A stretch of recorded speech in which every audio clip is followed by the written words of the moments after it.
Hi friends, I am Abhishek. Welcome to my YouTube channel the ocean of Shiksha. तो देखिए, अभी हम प्रीवियस ईयर के क्वेश्चंस पेपर को आज डिस्कस करेंगे। कुछ एमसीक्यू क्वेश्चंस पेपर होगा, मतलब जो प्रीवियस ईयर में ऑलरेडी पूछे गए हैं उसको आज हम एमसीक्यू के फॉर्म में प्रैक्टिस करने की कोशिश करेंगे। जैसे कि हमारा जो भी previous year questions paper discussion चल रहा है, जिसको हमने अभी यूनिट वाइज डिवाइड कर रखा है। जैसे हमारा जो पहला यूनिट था वो हिस्ट्री का था, दूसरा इंडियन पॉलिटी जो भी चल रहा है हमारा। उसके बाद जैसे हमारा अब इंडियन पॉलिटी भी कंप्लीट होने वाला ही है। इंडियन पॉलिटी में आज हमारा जो previous year questions paper discussion होगा प्रीलिम्स के लिए, लेक्चर 28 है। आज हम लीगल राइट के बारे में डिस्कस करेंगे। लीगल राइट का मतलब है जो हमारे fundamental right, political right, constitutional right, तो जो भी हमारे पास अधिकार है उसके रिगार्डिंग में जो क्वेश्चंस पूछे गए थे प्रीवियस ईयर क्वेश्चंस पेपर में, यूपीएससी ने अपने प्रीलिम्स में पूछे थे, उसको डिस्कस करेंगे। ऑलरेडी हमने पॉलिटी वाले यूनिट में constitution and political system, Panchayati Raj and public policy, government and administration, judiciary तक कंप्लीट कर लिया है। अभी लीगल राइट चल रहा है हमारा। लीगल राइट तक कंप्लीट होते जैसे हमारा यूनिट 2 कंप्लीट होगा, तब उसके बाद हम जियोग्राफी स्टार्ट कर लेंगे। हिस्ट्री ऑलरेडी हमारा कंप्लीटेड है, तो इसके साथ साथ अब क्या करेंगे, जैसे ही हमारी एम लक्ष्मीकांत की जो सीरीज अभी चल रही है वो कंप्लीट होगा, तब उसके बाद हम क्या करेंगे, अपना हिस्ट्री स्टार्ट कर देंगे। हिस्ट्री में मेनली हम एशियन, मिडिएवल और मॉडर्न लेके चलेंगे। तो इस तरीके से अभी आपको सीरीज देखने को मिलेगा। आगे हम ब्रीफली डिस्कस कर लेंगे। यहाँ मैं अभी आपको सिर्फ ओवरव्यू बता रहा हूँ, कैसे आपको मतलब जो हमारा प्रीवियस ईयर क्वेश्चन पेपर चलता है, डिस्कशन चलता है, वो किस फॉर्म में चल रहा है। तो यूनिट 3 में हम पॉलिटिकल जियोग्राफी के बारे में डिस्कस करेंगे, और जब हमारा जियोग्राफी भी कंप्लीट हो जाएगा हम स्टार्ट करेंगे यूनिट अपना 4, जो कि होगा हमारा इकोनॉमिक्स। इकोनॉमिक्स से स्टार्ट होने के बाद हम अपना पेपर जो 2 होता है प्रीलिम्स का, सीसेट, उसको भी स्टार्ट कर देंगे। तो प्रीवियस ईयर क्वेश्चन पेपर के अगर हम सीरीज की बात करते हैं, तो हमने जो डिस्कस किया था, जो स्टार्ट किया था, वो हमने हिस्ट्री से स्टार्ट किया था। तो जो हमारा पहला यूनिट था, पहला यूनिट में हमने जो डिस्कस किया था वो किया था एशियन हिस्ट्री से।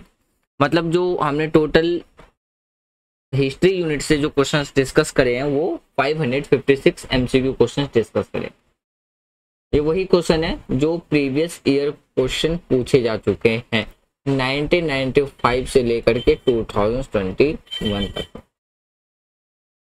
तो सिर्फ हमने जो एशियंट से क्वेश्चन डिस्कस करे थे वो करे थे 137। मिडिवल से जो हमने डिस्कस करा था वो करा था 108 क्वेश्चन। मॉडर्न से हमने क्वेश्चन डिस्कस करा था 121 क्वेश्चन। और इंडियन नेशनल मूवमेंट से जो हमने टोटल क्वेश्चन डिस्कस किया था वो किया था 190 क्वेश्चन। तो टोटल 556 क्वेश्चन हमने सिर्फ और सिर्फ हिस्ट्री से डिस्कस किया था।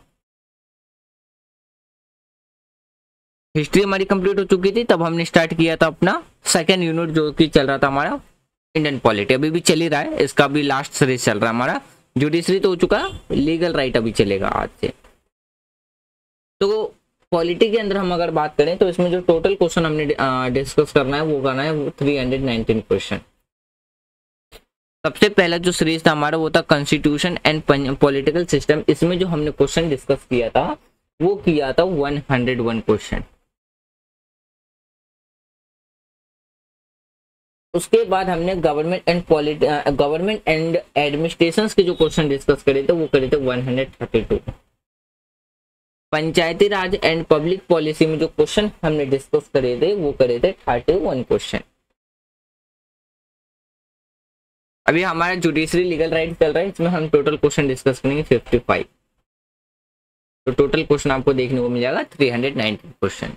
जैसे ही हमारा यूनिट 2 कंप्लीट होगा तब स्टार्ट करेंगे अपना यूनिट 3, जो कि होगा ज्योग्राफी। ज्योग्राफी में हम फिजिकल ज्योग्राफी के क्वेश्चन डिस्कस करेंगे, वर्ल्ड पॉलिटिकल ज्योग्राफी के क्वेश्चन डिस्कस करेंगे, ज्योग्राफी ऑफ इंडिया के बारे में डिस्कस करेंगे, और एग्रीकल्चर के बारे में डिस्कस करेंगे। तो ज्योग्राफी में हम जो टोटल क्वेश्चन डिस्कस करने वाले हैं वो है टोटल 515 क्वेश्चन। फिजिकल ज्योग्राफी में हम डिस्कस करेंगे 123 क्वेश्चन। वर्ल्ड पॉलिटिकल ज्योग्राफी में हम 89 क्वेश्चन डिस्कस करेंगे। इंडियन ज्योग्राफी में हम 233 क्वेश्चन डिस्कस करेंगे और एग्रीकल्चर में हम 70 क्वेश्चन डिस्कस करने वाले हैं। ये क्वेश्चंस के नंबर है जो टोटल हम एमसीक्यू क्वेश्चंस प्रैक्टिस करेंगे प्रीवियस ईयर क्वेश्चंस पेपर के।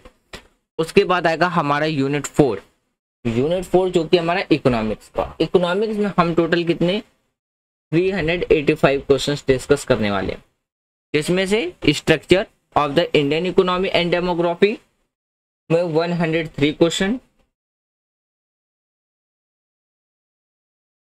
Property planning finance and economy में 136 क्वेश्चंस डिस्कस करेंगे। Agriculture in the national economy में हम जो क्वेश्चन डिस्कस करेंगे वो करेंगे 31। इंडियन इंडस्ट्रीज एंड ट्रेड की बात करें तो इसमें जो हम क्वेश्चन डिस्कस करेंगे टोटल वो होगा 57।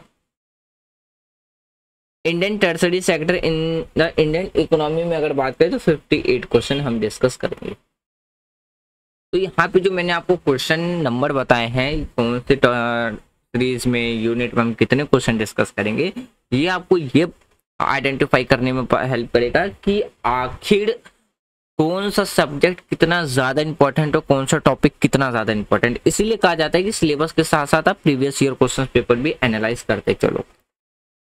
तो इसकी इंपॉर्टेंस आपको पता चल गई होगी क्वेश्चन नंबर देख करके कि ये जो सारे यूनिट हैं, ये सारे जो सीरीज हैं वो काफ़ी ज़्यादा इंपॉर्टेंट है आपके प्रीलिम्स के लिए। चलिए फिर स्टार्ट करते हैं अपना आज का डिस्कशन, जिसमें हम लीगल राइट के कुछ एमसीक्यू क्वेश्चंस प्रैक्टिस करेंगे। मैं आपसे यहाँ पे रिक्वेस्ट करूँगा कि जब स्क्रीन के ऊपर क्वेश्चन आएगा तो आप पहले अपना आंसर टिक करेंगे, तब देखेंगे कि आपका राइट आंसर सही है या नहीं। एक एक्सप्लेनेशन के साथ हम डिस्कस करेंगे। चलिए स्टार्ट करते हैं। देखिए आज का जो पहला क्वेश्चन है लीगल राइट से, पेन का कलर चेंज कर लेते हैं। लीगल राइट से ये क्वेश्चन पूछा गया था 1995 में। क्वेश्चन ये कह रहा है जो प्रोहिबिशन ऑफ डिस्क्रिमिनेशन है ऑन द ग्राउंड ऑफ जो रिलीजन के बेसिस पे आर्टिकल 15 के अंदर आपको जो देखने को मिलेगा वो हमारे फंडामेंटल राइट के किसके अंदर में है, उसको जो क्लासिफिएबल जो रखा है वो किसके अंदर में रखा है। यानी कि धर्म आदि के आधार पे जो भेदभाव का निषेध है भारत के संविधान के अनुच्छेद आर्टिकल 15 जो कि हमारे एक फंडामेंटल राइट है जिसके इसके अंतर्गत वर्णित किया जा सकता है। ऑप्शन ए है the right of freedom of religion, option B है the right against exploitation, option C है the culture and educational right और ऑप्शन डी है द राइट टू इक्वालिटी। तो आपको बताना है। अब जैसे देखिए अगर हम बात करते हैं तो इसका जो राइट आंसर मिलेगा यहाँ पे आर्टिकल 15 की बात करिए, सीधा सीधी हमारे क्या फंडामेंटल राइट है। और फंडामेंटल राइट का आपको पूरा एक ब्रीफ चैप्टर देखने को मिल जाएगा एम लक्ष्मीकांत के अंदर में, एम लक्ष्मीकांत के अंदर में। तो इसका जो राइट आंसर मिलेगा वो मिलेगा आपको ऑप्शन डी, यानी कि right to equality.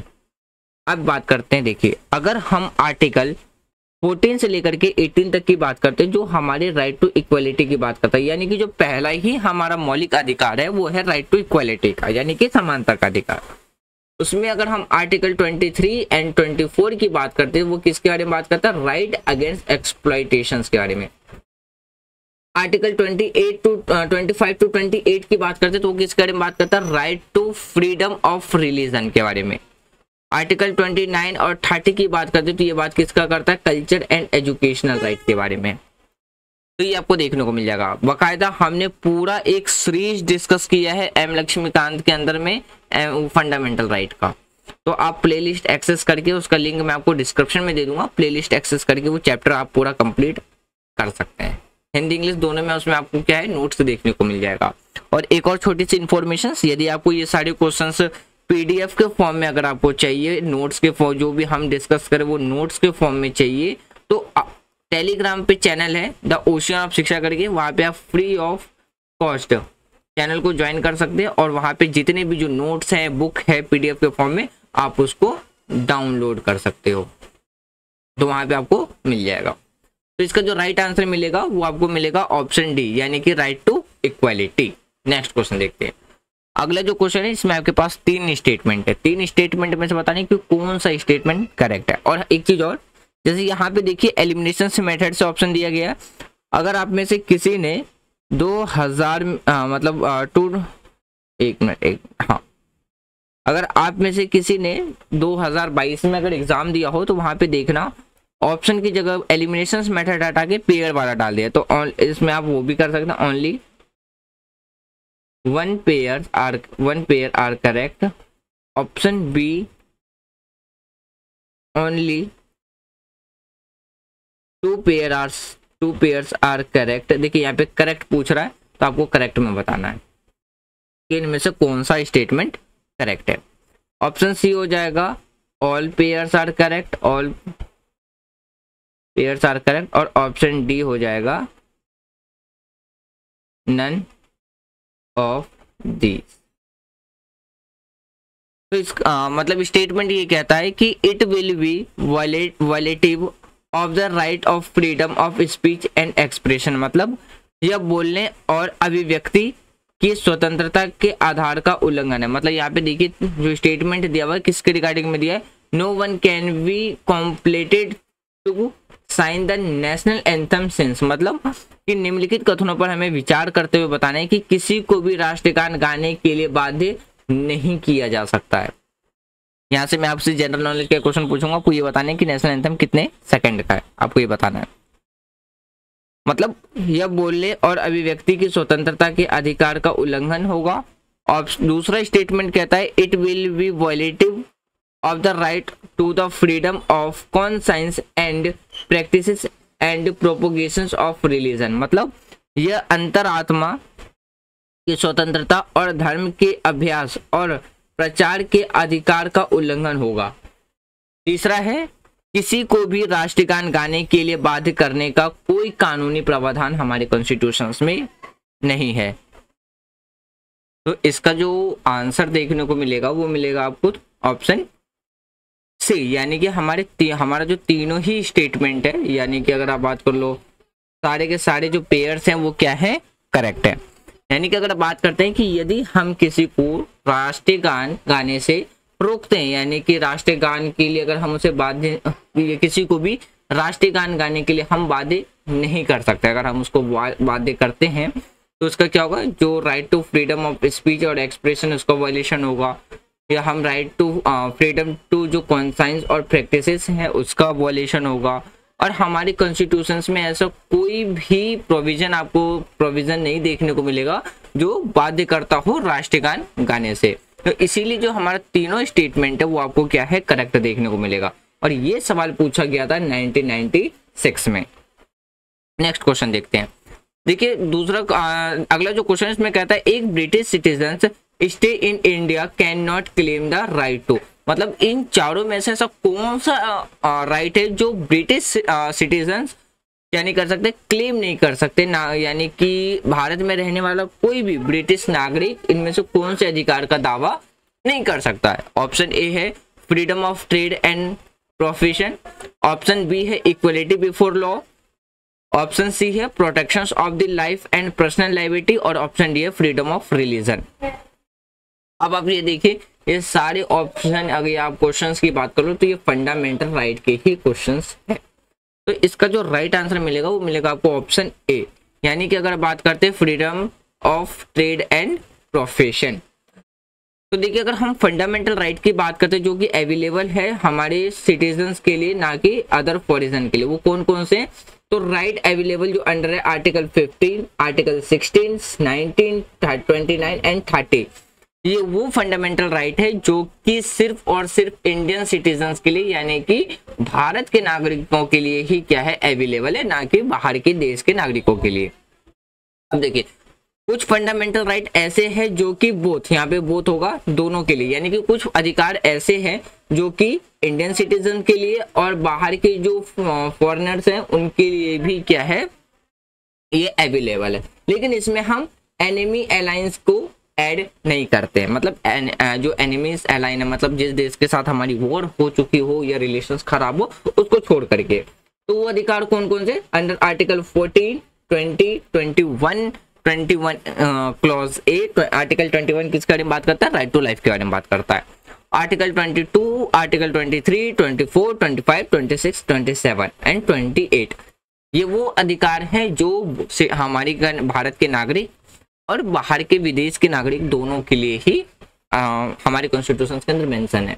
Article 19 clause 1G की बात करते हैं तो कॉन्स्टिट्यूशन ऑफ इंडिया, भारत का जो संविधान है वो किसके बारे में प्रोवाइड कराता है? Right to practise any professions to or to carry on any occupations, trade or businesses to all citizen subjected to केशंस रिस्ट्रिक्शंस। मतलब अगर हम बात करते हैं जो आर्टिकल 19 क्लॉज 1 है वो सभी नागरिकों को संविधान में जो प्रतिबंधों का अधीन किसी भी पैसे का अभ्यास करने का या कोई भी व्यवसाय करने या व्यापार करने का व्यवसाय करने का अधिकार देता है।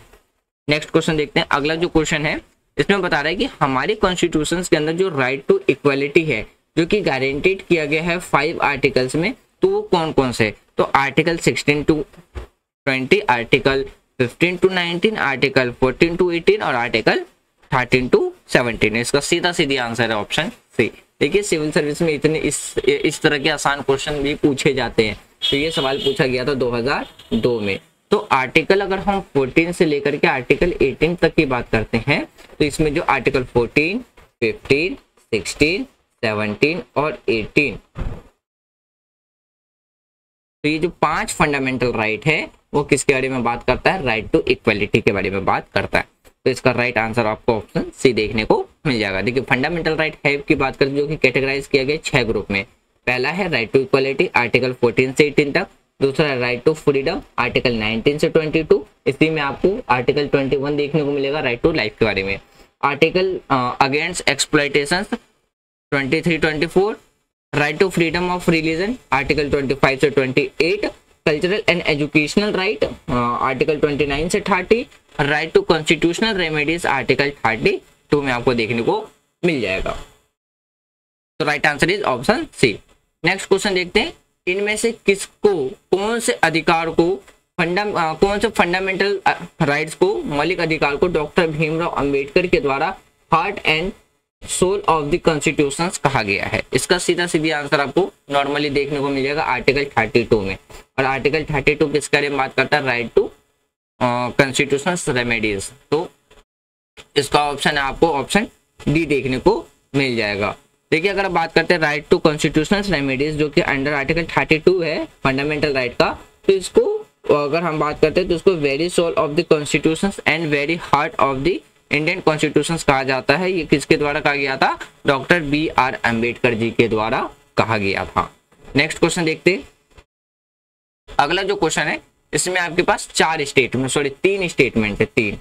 अब इन 3 स्टेटमेंट में से बताने की कौन सा स्टेटमेंट करेक्ट है, आप इसको पेयर के फॉर्म में भी लिख सकते हैं। जैसे आपका ऑप्शन ए हो जाएगा only 1 pair are correct, option B हो जाएगा only 2 pairs are correct, option C हो जाएगा ऑल पेयर्स आर करेक्ट, मतलब ऑल पेयर्स आर करेक्ट, और ऑप्शन डी हो जाएगा नन ऑफ दीज। तो पहला क्या था? आर्टिकल 301 जो कि पेटेंट है किसके लिए? राइट टू प्रॉपर्टी के लिए, यानी कि जो अनुच्छेद 301 है वो संपत्ति के अधिकार से क्या संबंधित है। अब एक चीज एक और याद रखिएगा, अगर हम राइट टू प्रॉपर्टी की बात करते हैं ये हमारा क्या बनता है? एक लीगल राइट है। जो कि फंडामेंटल राइट हुआ करता था, तो फंडामेंटल राइट्स को हटा करके उसको क्या बना दिया गया? एक लीगल राइट बना दिया गया। Right to property is a legal right but not a fundamental right, अभी जैसे मैंने आपको बताया। और तीसरा क्या था? Article 300 A was inserted in the constitutional amendment, यानी कि संविधान संशोधन में अनुच्छेद 300 ए ऐड किया गया है, जोड़ा गया है। इनमें से बताना कौन सा स्टेटमेंट करेक्ट है। इसका जो राइट आंसर मिलेगा वो मिलेगा ऑप्शन बी, यानी कि सिर्फ दूसरा और तीसरा सही है, पहला गलत है। और अगर हम पेयर के हिसाब से भी बात करें तो सिर्फ हमारे 2 पेयर ही सही हैं। ठीक है, बात करते हैं कौन कौन से। अगर हम आर्टिकल 301 की बात करते हैं तो ये freedom of trade, commerce and intercourse की बात करता है, जिसमें हम ओरिजिनली कॉन्स्टिट्यूशन की बात करते हैं तो right to property fundamental right था आर्टिकल 19 क्लॉज 1F के अंदर में, but 44th constitution amendment act जो कि 1978 में किया गया था, इसको क्या कर दिया गया, इसको आर्टिकल 300A में रख करके प्रॉपर्टी को क्या था, एक लीगल राइट यानी कि एक कानूनी अधिकार इसे बना दिया गया। तो इसलिए इसका जो राइट आंसर मिलेगा वो आपको ऑप्शन बी देखने को मिलेगा। नेक्स्ट क्वेश्चन देखते हैं, और ये जो क्वेश्चन पूछा गया था 2005 में पूछा गया था। नेक्स्ट क्वेश्चन देखते हैं 2010 में पूछा गया एक क्वेश्चन है कि इसमें भी आपके पास 3 रेफरेंस है किसके रिगार्डिंग में, United Nations convention on right of the child. तो इनमें से बताना है इसके अंदर कौन कौन से अधिकार शामिल है। पहला है राइट ऑफ डेवलपमेंट, दूसरा है द राइट ऑफ एक्सप्रेशन और तीसरा द राइट ऑफ रिक्रिएशन यानी कि मनोरंजन का अधिकार। तो इनमें से बताने कि इनमें से कौन सा राइट है बच्चों के लिए, United Nations convention on the right of the children के अकॉर्डिंग में। तो ऑप्शन ए है ओनली 1, ऑप्शन बी है 1 and 3, ऑप्शन सी है 2 and 3, ऑप्शन डी है 1, 2, 3। तो इसका जो राइट आंसर आपको मिलेगा वो मिलेगा ऑप्शन डी, यानी कि तीनों के तीनों। अगर हम United Nations convention on the right of the child की बात करते हैं तो इसको जो अडॉप्ट किया गया था वो 20 नवंबर 1989 को किया गया था। इसका जो फर्स्ट लीगली बाइंडिंग इंटरनेशनल जो इंस्ट्रूमेंट था incorporate the full range of human rights, जैसे कि हम सिविल की बात करते हैं, कल्चरल की बात करते हैं, economics, political and social rights की इसमें बात करते हैं। देखिए नोट्स के ध्यान रखने वाली जो बात इसमें वो ये है कि United Nations convention on the right of the जो चाइल्ड है ये एक लीगली बाइंडिंग है इंटरनेशनल एग्रीमेंट है जो कि सेटिंग की गई थी किसके लिए, civil, political, economic, social and culture right के लिए, जो कि हर एक बच्चों के लिए होगा। रिगार्डलेस की बात करते हैं, रिगार्डलेस ऑफ द रेसेस, यानी कि अगर हम बात करें चाहे उनकी अगर हम रिलीजन की बात करते हैं, धर्म की, जाति की बात करते हैं या हम क्षमता की बात करते हैं तो कुछ भी इसमें हो सकता है। United Nations convention on the right of the children की बात, चाइल्ड की बात करते हैं तो इसमें जो आर्टिकल 54 है वो किसके बारे में बात करता है, चिल्ड्रंस के अधिकार की बात करता है एंड किस तरीके से गवर्नमेंट वर्क कर सकता है बच्चों के अधिकार के लिए। और फिर देखिए अगर हम इस टर्म के अंदर में बात करते हैं जो कि कन्वेंशन और गवर्नमेंट की जो रिक्वायरमेंट है वो क्या है, to meet a children basic needs and help them reach their a full potential, मतलब जो भी बच्चों की जो रिक्वायरमेंट है, जरूरतें हैं, सरकार उनके तक क्या करेगी, पहुंचाएगी, ये बात इसमें रखी गई। और central to this is the acknowledgement that every child has a basic fundamental right, यानी कि इसके केंद्र में यह जो स्वीकार है वो क्या, प्रत्येक बच्चों के पास क्या है, बुनियादी मौलिक अधिकार होगा। इसमें क्या क्या, जैसे life, survival and development, protections from the violence, abuse and neglect, education का अधिकार देखने को मिलेगा, एनेबल्स जो कि children to fulfil their potential, फिर बी राइज्ड बाय यानी कि उनका जो पालन पोषण है उनके माता पिता के द्वारा जो किया जाता है या उनके साथ संबंध रखते हैं या वे अपने राय को क्या कर सकते हैं, एक्सप्रेस कर सकते हैं, उनकी बात सुनी जाती है। तो ये आपको देखने को मिल जाएगा। और इसका सवाल जो पूछा गया था ये पूछा गया था 2010 में। अगला जो क्वेश्चन है ये भी 2010 में ही पूछा गया था, किसके रिगार्डिंग में, कि the supreme court of India यानी कि हमारे भारत का जो सर्वोच्च न्यायालय है टेंडर्स एडवाइस, यानी कि प्रेसिडेंट के साथ जो एडवाइस लेते हैं, कंसल्ट करते हैं किसके मैटर पे, मैटर ऑफ द लॉ और फैक्ट में। तो इनमें से बताने की कौन सा स्टेटमेंट करेक्ट है। पहला स्टेटमेंट कहता है on its on incentive on any matter of larger public interest, यानी कि अपनी पहल पर व्यापक जनहित के किसी भी मामले पर क्या सुप्रीम कोर्ट प्रेसिडेंट से एडवाइस ले सकता है। दूसरा स्टेटमेंट कहता है if he six such an advice, यानी कि यदि वह ऐसी कोई सलाह चाहते हैं। तीसरा है कि only if the matters related to the fundamental right of the citizen, यानी कि केवल तभी जब मामला नागरिकों के मौलिक अधिकारों से संबंधित हो तभी सुप्रीम कोर्ट क्या है, प्रेसिडेंट से एडवाइस ले सकता है। इनमें से बताने की कौन सा करेक्ट है। ऑप्शन ए है only 1, option B only 2, option C only 3 और ऑप्शन डी है 1 and 2। इसका जो राइट आंसर मिलेगा वो आपको मिलेगा ऑप्शन बी। तो अकॉर्डिंग टू आर्टिकल 143 की बात करते हैं तो जो प्रेसिडेंट है, प्रेसिडेंट के पास ये एडवाइस है कि वो सुप्रीम कोर्ट के साथ क्या कर सकता है, कंसल्ट कर सकता है किसके बेसिस पे, जब वो चाहते हैं, यानी कि यदि वह ऐसा कोई सलाह चाहते हैं तब क्या कर सकते हैं, प्रेसिडेंट के साथ वो कंसल्ट कर सकते हैं। अगला क्वेश्चन देखते हैं। अगला जो क्वेश्चन है ये पूछा गया था 2011 में। क्वेश्चंस में ये इसमें भी आपको बताने कि कौन सा स्टेटमेंट करेक्ट है। जैसे कि यदि भारत में यदि किसी भी धार्मिक संप्रदाय समुदाय को राष्ट्रीय अल्पसंख्यकों का दर्जा दिया जाता है तो वह किन विशिष्ट लाभों का हकदार होगा। ऑप्शन पहला जो स्टेटमेंट है कि वह विशिष्ट जो भी वो क्या कर सकते हैं, स्टैब्लिश कर सकते हैं, एडमिनिस्ट्रेटर कर सकते हैं एक्सक्लूसिव जो भी एजुकेशनल इंस्टीट्यूशंस है। दूसरा प्रेसिडेंट ऑफ इंडिया यानी कि भारत की जो राष्ट्रपति ऑटोमेटिकली नॉमिनेट्स कर सकते हैं representative of the community to the Lok Sabha. तीसरा देखने को मिलेगा इट कैन ड्राइव जो बेनिफिट्स है from the prime minister's 15 points programme, यानी कि इससे प्रधानमंत्री के 15 जो सूत्र कार्यक्रम का लाभ भी मिलेगा। इनमें से बताना कौन सा स्टेटमेंट करेक्ट है। ऑप्शन ए है ओनली 1, ऑप्शन बी है 2 and 3, ऑप्शन सी 1 and 3 और ऑप्शन डी है 1, 2 and 3। इसका जो राइट आंसर मिलेगा वो मिलेगा ऑप्शन सी, यानी कि सिर्फ पहला और तीसरा। देखिए अगर आर्टिकल 30 की बात करते हैं कॉन्स्टिट्यूशन में तो उसमें क्या है, स्टेट दैट ऑल माइनॉरिटीज यानी कि भारत देश में जितने भी जो माइनॉरिटीज है उनके पास अधिकार है कि वो रिलीजन और लैंग्वेस्टिक बेसिस पे क्या कर सकते हैं, अपना एजुकेशनल इंस्टीट्यूशन एस्टेब्लिश कर सकते हैं, एडमिनिस्ट्रेटर कर सकते हैं। आर्टिकल 331 की बात करते हैं तो वो प्रोवाइड करता है कि वो नॉमिनेटेड होंगे 2 एंग्लो इंडियन किसमें, लोकसभा के अंदर में। बट अगर बात करते हैं अभी के टाइम पे कोई भी प्रोविजन हमें देखने को नहीं मिलता है कि जो नॉमिनेशंस है religion of minorities to the Lok Sabha, यानी कि एंग्लो इंडियंस के बेस पे था, लेकिन अगर हम माइनॉरिटीज के रिलीजन्स के बेसिस पे बात करते हैं तो वो आपको देखने को नहीं मिलेगा।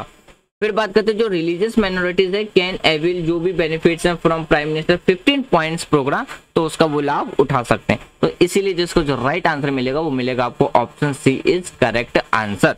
आज का सेकंड लास्ट क्वेश्चन देखते हैं। तो सेकंड लास्ट क्वेश्चन में आपके पास क्या पूछा जा रहा है कि India is a home of lakhs of person with disabilities, यानी कि भारत लाखों विकलांग व्यक्तियों का क्या है, घर है। कानून के तहत उन्हें क्या लाभ प्रोवाइड, यानी कि कौन कौन से जो बेनिफिट्स है वो प्रोवाइड कराए गए। जैसे पहला है free schooling till the age of 18 year, यानी कि 18 साल तक उनकी फ्री शिक्षा दी जाएगी, स्कूलिंग की जाएगी इन गवर्नमेंट रन स्कूल, यानी कि जो सरकार के द्वारा जो स्कूल चलाए जाते हैं। दूसरा कहता है कि जो व्यवसाय है, व्यवसाय स्थापित करने हेतु उनकी जो भूमि है, यानी कि जो हम लैंड की बात करते हैं वो क्या किया जाएगा, अलॉटमेंट किया जाएगा। तीसरा कहता है कि ramps in the public building, यानी कि सार्वजनिक भवनों में रैंप आपको देखने को मिलेगा। तो इसमें से बताने की कौन सा स्टेटमेंट करेक्ट है। ऑप्शन ए है ओनली 1, ऑप्शन बी है 2 and 3, ऑप्शन सी है 1 and 3 और ऑप्शन डी है 1, 2, 3। तो इसका जो राइट आंसर मिलेगा वो मिलेगा आपको ऑप्शन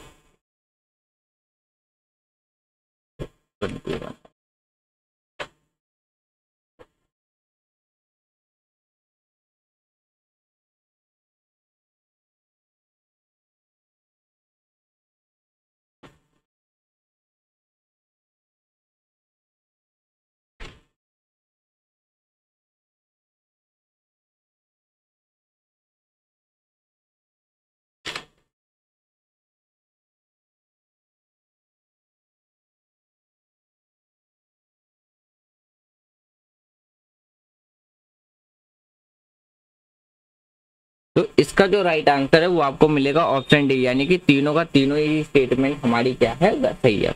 अगर हम बात करते हैं जो डिसेबल पर्सन है तो वो राइट टू एजुकेशन के अंडर में क्या है, उन्हें 18 साल तक की क्या है फ्री एजुकेशन फ्री स्कूलिंग की बात की गई, वो सारे स्कूल जहाँ पे सरकार के द्वारा चलाए जाते हैं। और अगर हम नॉर्मल स्टूडेंट की बात करते हैं तो वो 6 साल से लेकर के कितने साल तक की बात की गई, 14 साल के लिए। और डिसेबिलिटीज स्टूडेंट के लिए ये है 6 साल से लेकर के 18 साल तक के लिए, तो ये आपको देखने को मिल जाएगा। तो इसलिए जो हमारा पहला स्टेटमेंट है वो करेक्ट बन जाता है, दूसरा स्टेटमेंट भी आपका क्या है, करेक्ट है। और फिर जैसे अगर हम तीसरा स्टेटमेंट, तो मतलब हमारे इसमें क्या है, आपको तीनों ही स्टेटमेंट करेक्ट देखने को मिल जाएंगे। अगला क्वेश्चन देखते हैं। अगला जो क्वेश्चन है आज का जो लास्ट क्वेश्चन है, तो इसमें बात करते हैं कंसाइडर द फॉलोइंग, मतलब निम्नलिखित पर आपको विचार करना है और इनमें से जो बताए कि कौन सा ह्यूमन राइट, या हम ह्यूमन राइट अंडर जो universal declaration of human right आपको देखने को मिलेगा। तो जैसे पहला है राइट टू एजुकेशन, दूसरा है right to equal access of public service और तीसरा है राइट टू फूड। तो ऑप्शन है ओनली 1, ऑप्शन बी है 1 and 2, ऑप्शन सी है 3, ऑप्शन डी है 1, 2 and 3। तो इसका जो राइट आंसर मिलेगा वो मिलेगा आपको ऑप्शन, 1 मिनट फ्रेंड 1 मिनट। तो ये वाला जो आंसर है ये है क्वेश्चन नंबर 41 का आंसर है। ये आप एक्सप्लेनेशन देख लीजिएगा। तो ये क्वेश्चन नंबर 41 का एक्सप्लेनेशन है। और अगर हम 42 की बात करते हैं तो इसका जो राइट आंसर आपको मिलेगा वो भी मिलेगा आपको ऑप्शन डी, यानी कि हमारे तीनों के तीनों ही स्टेटमेंट करेक्ट है। देखो अगर हम रेफरेंस ऑफ यूनिवर्सल डिक्लेरेशंस की बात करते हैं जो कि ह्यूमन राइट है, तो आर्टिकल 25 ये कहता है कि हर एक पर्सन के पास ये अधिकार है किसके लिए, एक स्टैंडर्ड ऑफ लिविंग इक्वालिटी के लिए, ताकि उसमें आपको हेल्थ देखने को मिल जाएगा।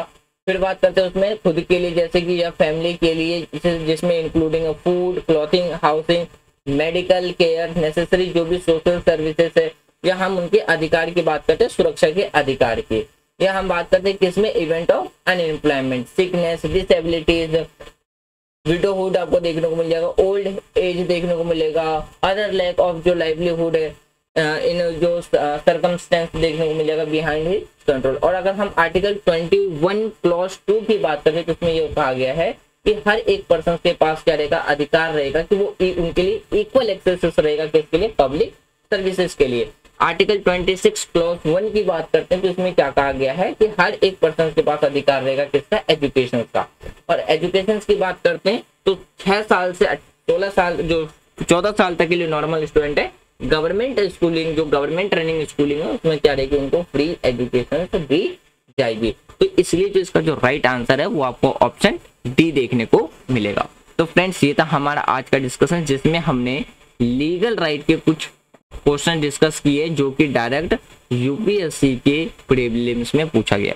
देखिए फ्रेंड्स अगर हम इसमें क्वेश्चंस की बात करते हैं तो आप ये मत समझना कि सिर्फ अगर हम यूपीएससी की क्वेश्चंस को प्रैक्टिस कर रहे हैं तो वो सिर्फ और सिर्फ यूपीएससी के ही एग्जाम के लिए बेनिफिट आपको देखने को मिलेगा। नहीं, आप किसी भी गवर्नमेंट जॉब की प्रिपरेशन कर रहे हैं तो उसमें आपको क्या है, हर एक कॉम्पिटेटिव एग्जाम में देखने को इसकी जो हेल्पफुल है वो हर एक कॉम्पिटेटिव एग्जाम में आपको करेगा। तो यदि वीडियो आपको पसंद आ रही हो तो वीडियो को ज़्यादा से ज़्यादा लाइक कर सकते हैं, शेयर कर सकते हैं और अपना सपोर्ट दिखा सकते हैं। क्योंकि देखिए यहाँ पे आपको जो कंटेंट प्रोवाइड कराया जा रहा है क्वेश्चंस पे वो एक सीक्वेंस में दिया जा रहा है, मतलब आप इजीली आइडेंटिफाई कर सकते हो कि कौन सा टॉपिक कितना ज़्यादा, कौन से टॉपिक से कितने क्वेश्चंस पूछ रहे हैं, यहाँ तक किस ईयर में पूछे गए, सोर्स भी बताया जा रहा है। तो आप चैनल को सब्सक्राइब कर सकते हो और अगर आप यूट्यूब चैनल पे सर्च कर लो तो आपको इस तरीके से यूनिट वाइज सीरीज वाइज आपको डिवाइडेड करके आपको कंटेंट देखने को नहीं मिलेगा। तो वीडियो के रिगार्डिंग में आपको कोई भी सजेशन देना कमेंट बॉक्स ओपन है, आप कमेंट बॉक्स में दे सकते हैं। तो thanks for watching friend, take care, जय हिंद।